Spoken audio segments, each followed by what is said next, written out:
Olá, seja muito bem-vindo. Eu sou Tabata Pote e esse é o programa Entrevista Especial. Hoje nós vamos falar sobre as tentativas de golpes por SMS. Para saber como se proteger, fique com a gente. E para tirar todas as nossas dúvidas, eu convido agora o Ricardo Vieira de Souza, que é advogado de direito digital e criminal. Ricardo, seja muito bem-vindo.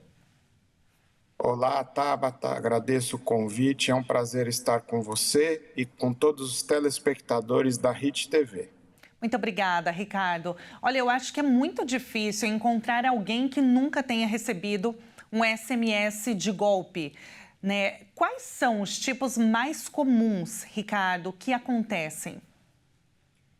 Olha, os SMS, eles acabam tendo uma sazonalidade, eles sempre existem, sempre vão existir esses golpes, mas só que os criminosos acabam utilizando questões temporais, como, por exemplo, época de entrega de imposto de renda. Quando existe entrega de imposto de renda, uma restituição, eles acabam fazendo SMS com links vulneráveis para que as pessoas acabem clicando, falando que tem uma restituição bloqueada no banco, para que ela precisa desbloquear essa restituição. Isso também aconteceu no passado, por exemplo, com relação a benefícios fiscais, benefícios do governo, esses programas sociais em que o governo deposita dinheiro na conta das pessoas. A gente teve isso na época da pandemia, a gente tem alguns auxílios que o governo passa, né? O governo vai dando para as pessoas. E também tem outros SMS relacionados a compras não reconhecidas, a tentativas de empréstimos. Criminosos acabam utilizando elementos que estão aí em voga, que estão sendo falados para aplicar esses golpes. E as pessoas elas precisam tomar muito cuidado com esses SMS, porque eles contêm links que são suspeitos. E muitas vezes as pessoas acabam clicando nesses links e elas podem instalar as vulnerabilidades no celular ou num computador, por exemplo. O que são as vulnerabilidades? São a questão vulgarmente conhecida como vírus, né? Os criminosos acabam instalando esse vírus, essa vulnerabilidade no celular das pessoas e muitas vezes acabam obtendo dados pessoais, fazendo download de fotos, acabam hackeando os dispositivos celulares das pessoas. Então tem que tomar muito cuidado em relação a isso e a gente sempre precisa clicar em coisas que a gente realmente conhece. Geralmente, os criminosos eles acabam utilizando domínios falsos nesses links suspeitos que eles mandam, né? Por exemplo, sites do governo, eles colocam como .com, como .app, .org. Lembrando que qualquer domínio que é aquele site que a gente acessa do governo brasileiro termina com .com.br. E a maioria das instituições, sejam bancárias, financeiras aqui no Brasil, eles têm o domínio .com.br. Então, essa é uma grande dica que a gente pode passar para as pessoas, porque quando o site não terminar com .com.br ou .com, provavelmente ele é falso. Então, isso já é um sinal que as pessoas têm que acender um alerta para não cair nesse tipo de armadilha, né? E também vale lembrar, como eu falei da questão de restituição de imposto de renda, a restituição de imposto de renda para aqueles que declaram e têm direito a restituir os impostos que foram pagos, essas pessoas têm já um depósito direto na conta, nunca precisa de um intermediário, nunca precisa ligar, a Receita Federal não entra em contato com o contribuinte, né? Então, isso daí é uma grande questão que as pessoas precisam ter em mente. É muito importante, né, Ricardo, trazer essas informações aqui, orientações para a população, porque muitas vezes esses tipos de golpes acontecem no momento que a pessoa está passando por uma certa vulnerabilidade, precisando de dinheiro, né, e aí recebe um SMS falando: o seu crédito foi aprovado, você tem tantos R$ 1.000 na conta, pode sacar e tal. Então, as pessoas precisam muito estar atentas a isso, porque é aquela máxima que a gente sempre traz aqui, né? Sempre desconfiar. O que parece ser muito fácil não é bem por aí, né? E eu queria também te perguntar, com relação a esses golpes, por exemplo, relacionados a uma compra que muitas vezes você não fez, ou dos correios, o seu pacote, o seu pacote está restrito nos correios, clique no link para fazer o pagamento, para que você possa receber a sua compra. Tudo isso, a pessoa ela deve ligar para a instituição, para aquela loja, enfim, para aquela organização, para ter certeza.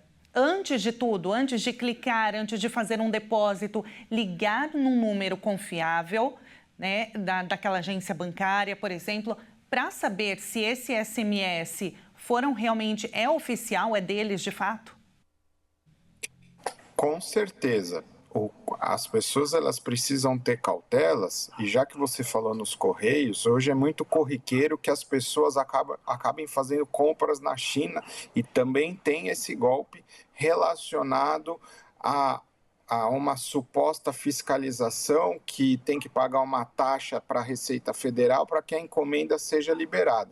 E aproveitando esse gancho, na maioria dos golpes, os criminosos, quando tentam oferecer o golpe do empréstimo falso, essa questão de mercadorias, os criminosos sempre falam que tem uma taxa que tem que ser paga pelo consumidor, pela pessoa ali que está sendo vítima deles. Quando, na verdade, essas taxas, por exemplo, para você contrair um empréstimo, você tem as taxas do banco, mas você não tem que pagar nada antecipado. Você faz um contrato com o banco e aí depois as taxas de juros, taxas administrativas são cobradas na parcela que você vai ter que pagar do empréstimo. Então, na verdade, esse pagamento antecipado de qualquer taxa, isso já é um grande indicativo de que você vai cair num golpe. E também os criminosos, eles mandam pagar taxas e quando tentam aplicar qualquer tipo de golpe, eles mandam transferir dinheiro para contas de pessoas físicas. E quando você está tratando, na verdade, com uma instituição, você vai depositar num CNPJ e não numa conta de pessoa física, né? Então tem que tomar muito cuidado. Hoje em dia, cada vez mais se exige que as pessoas estejam preparadas para usar a internet, porque os golpes cada vez mais estão crescendo, até porque a criminalidade constatou durante a pandemia que é mais fácil você aplicar um golpe na internet do que você assaltar alguém na rua, né? Essa aqui, infelizmente, é a realidade. E também as pessoas têm que tomar cuidado com todas essas questões, porque os criminosos eles acabam utilizando argumentos que as coisas têm que ser na hora, que as coisas têm que ser imediatas, porque senão vai bloquear, acabam ameaçando, e isso também é um indicativo de que as pessoas têm que parar a pensar, porque quando você faz alguma transação, contrai algum empréstimo, as coisas têm que ser com calmas, não é assim, vou sair transferindo dinheiro para as pessoas, vou sair fazendo pagamentos. Tem que realmente fazer verificações para não cair em golpes. E o que você mencionou também é muito importante, porque qualquer dúvida que a pessoa tenha, vá até um estabelecimento bancário, estabelecimento dessa instituição financeira, caso você esteja contraindo algum empréstimo. Por exemplo, o golpe da encomenda do correio. Vá até o correio ou entre até o site mesmo do correio, que lá na área logada deles, dá para saber se a encomenda ela foi tributada ou não, essas encomendas da China.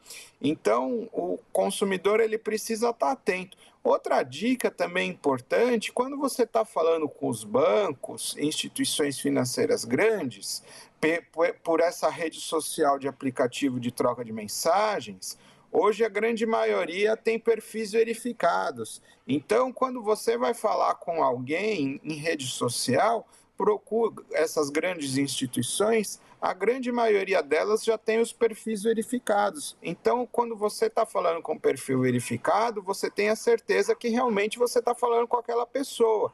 E os golpistas acabam muitas vezes criando perfis falsos em aplicativos de troca de mensagens e nas outras redes sociais, e as pessoas vão falando com eles. Eles compram seguidores, fazem lá uma aparência que se trata de uma empresa idônea, quando na verdade não é.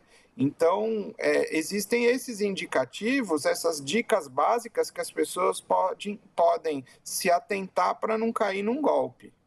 Ricardo, qual é o grupo mais suscetível, mais vulnerável a cair nesses golpes? São de fato os idosos?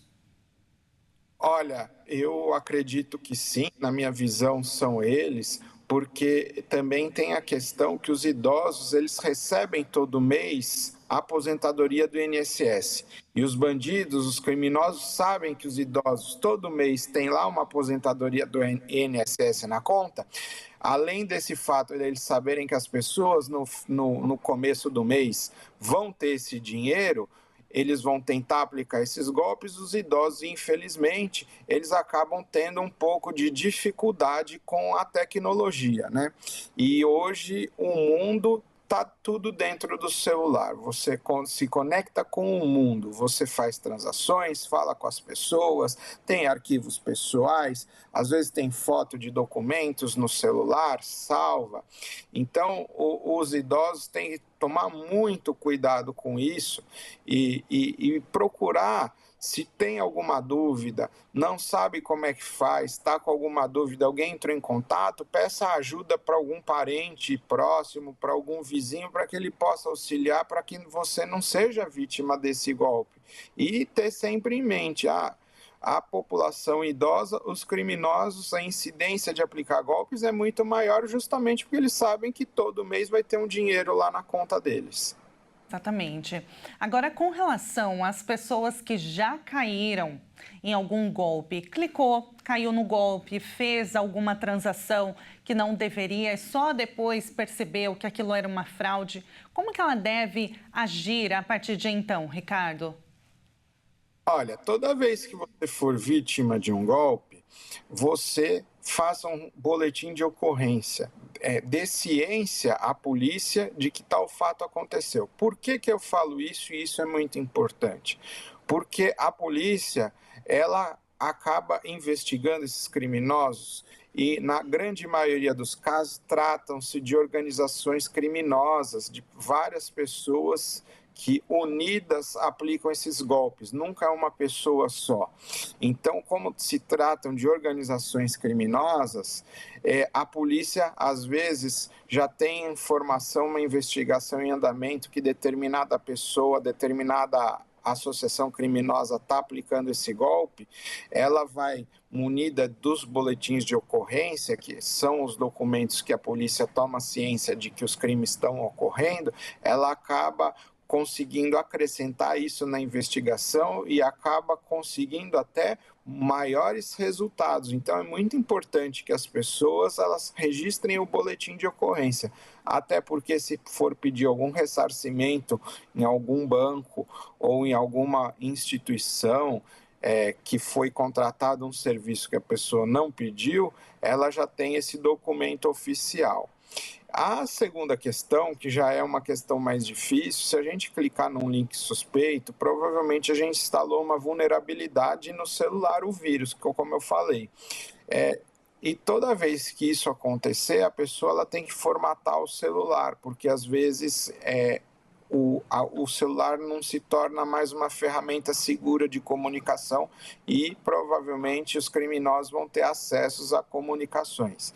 Eu mesmo, por exemplo, já cliquei em link suspeito e aí imediatamente eu tive que formatar o celular para que eu tenha certeza de que eu eliminei essas vulnerabilidades. E também outra dica importante é sempre ter backup das coisas, né? Backup das conversas, porque se você precisar formatar o celular, se você deixa tudo na nuvem, e aí você não perde nenhuma informação importante, dados de contatos de pessoas próximas, né? Então isso é muito importante. Perfeito. Ricardo, muito obrigada pelas orientações. Foi um prazer falar contigo e trazer aqui esse assunto tão importante para que todos nós possamos e saibamos nos proteger. Muito obrigada, Ricardo. Até uma próxima. Eu que agradeço. Até uma próxima oportunidade. Até. E o Entrevista Especial fica por aqui. Muito obrigada pela sua companhia. Acesse o nosso canal no YouTube, Jornalismo Hit TV. Até uma próxima. Tchau, tchau.